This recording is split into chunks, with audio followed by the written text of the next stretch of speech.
Assalamualaikum warahmatullahi wabarakatuh. Nama saya Heri Jani Pratiwi, NPM 1986210031.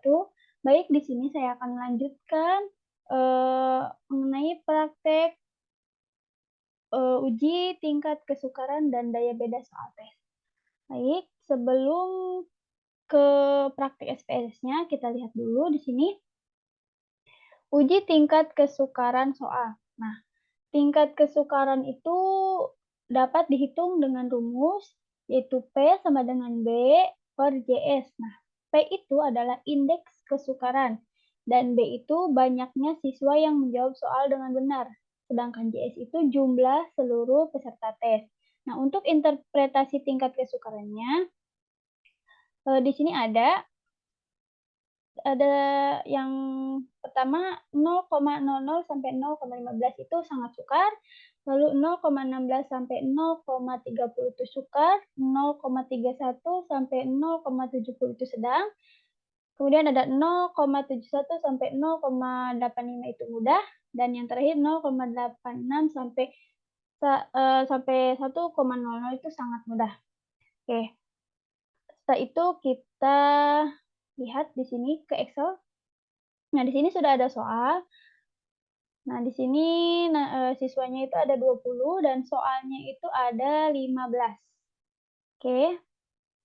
Kemudian kita buka SPSS-nya.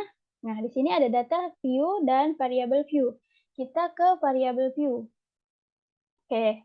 Di sini kita untuk name kita akan tulis soal 1. Soal 1. Nah, karena kita soalnya ada 15, jadi kita tulis sampai 15 ya. Soal 2, soal 3, soal 5,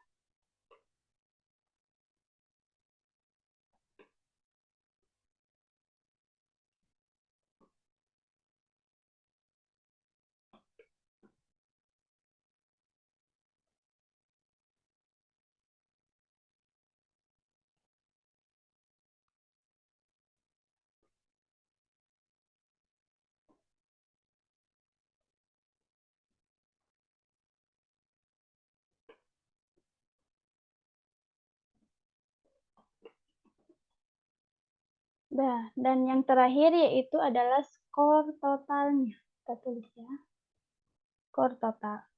Oke, nah untuk desimal ini kita ubah menjadi 0. Ubah jadi 0. Semuanya kita ubah jadi 0.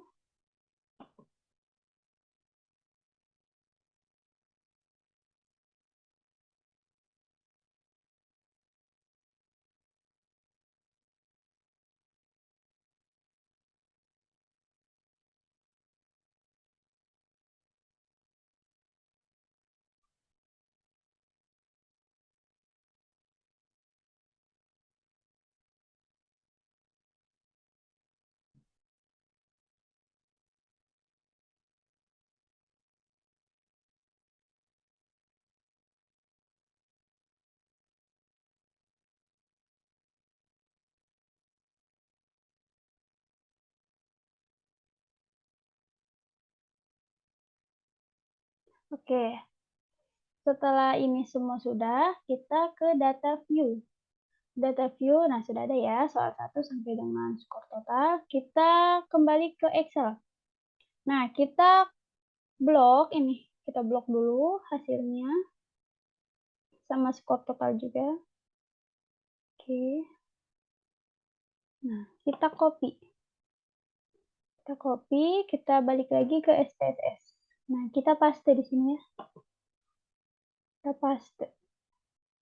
Oke, setelah ini kita ke analyze. Kemudian descriptive statistik, lalu ini frequencies. Oke, nah di sini udah ada ya soal 1 sampai dengan 15. Nah, untuk soal 1 sampai dengan 15 kita pindahkan ke kotak sebelah kanan. Kita pindahkan ke sebelah kanan. Sebentar ya. Nah, untuk skor totalnya kita tetapkan di kotak sebelah kiri. Habis itu kita ke statistik. Nah, kemudian ini checklist yang means. Nah, setelah itu kita continue, lalu oke. Nah, ini hasilnya di sini. Soal 1 sampai dengan soal 15. Nah, valid ya. Nah, kita bisa melihat soal 1 ini tingkat kesukarannya sedang, mudah, atau sangat mudah. Kita lihat lagi yang tadi. Nah, yang ini. Nah, kita lihat yang ini. Eh, interpretasi tingkat kesukarannya. Nah, soal nomor 1 yaitu 0,55. Nah, 0,55 itu yaitu termasuk ke tingkat kesukarannya yaitu sedang. Kemudian yang soal 2 0,80. 0,80 berarti masuknya mudah. Kemudian soal 3 0,75. 0,75 masuknya ke mudah. Soal nomor 4 0,70 masuknya ke tingkat kesukarannya sedang. Soal nomor 5 0,50 berarti masuk ke tingkat kesukaran sedang. Soal nomor 6 0,55 yaitu masuk ke tingkat kesukaran sedang. Seperti itu dan seterusnya sampai soal nomor 15.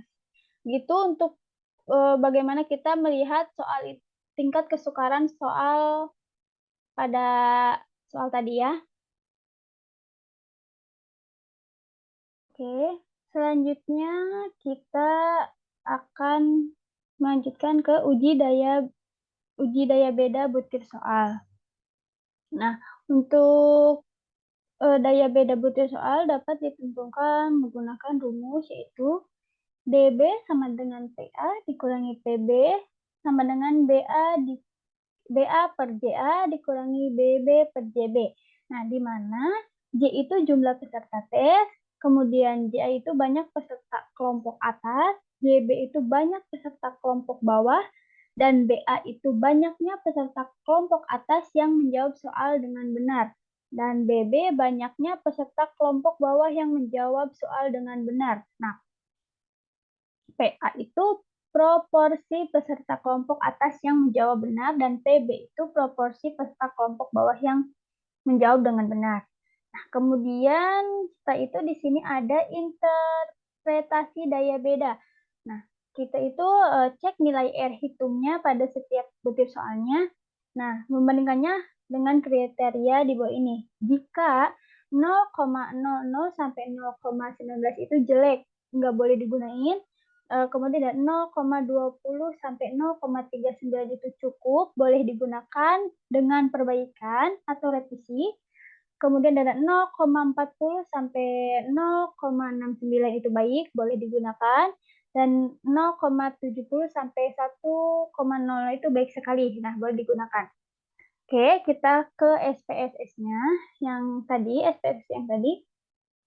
Nah, ini soal yang tadi, kita akan melihat uji daya beda butir soal itu. Setiap soalnya boleh digunakan atau direvisi atau tidak, sangat-sangat tidak boleh digunakan.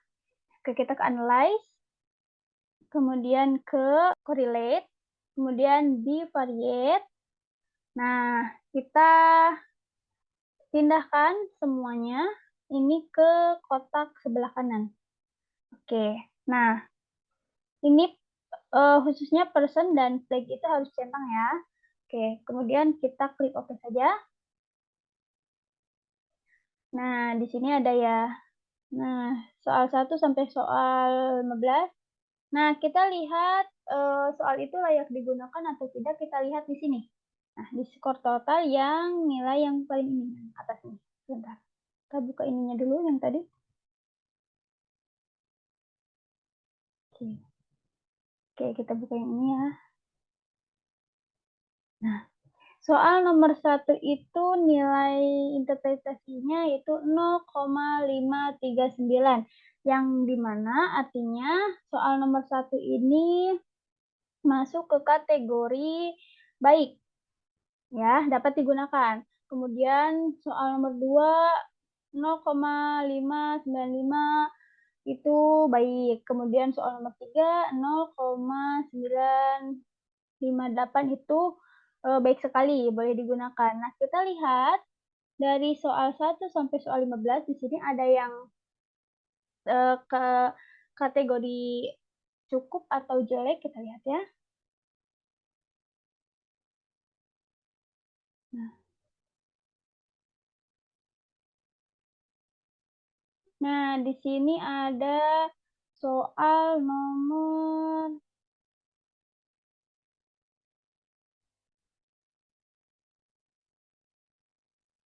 soal nomor 8 ya.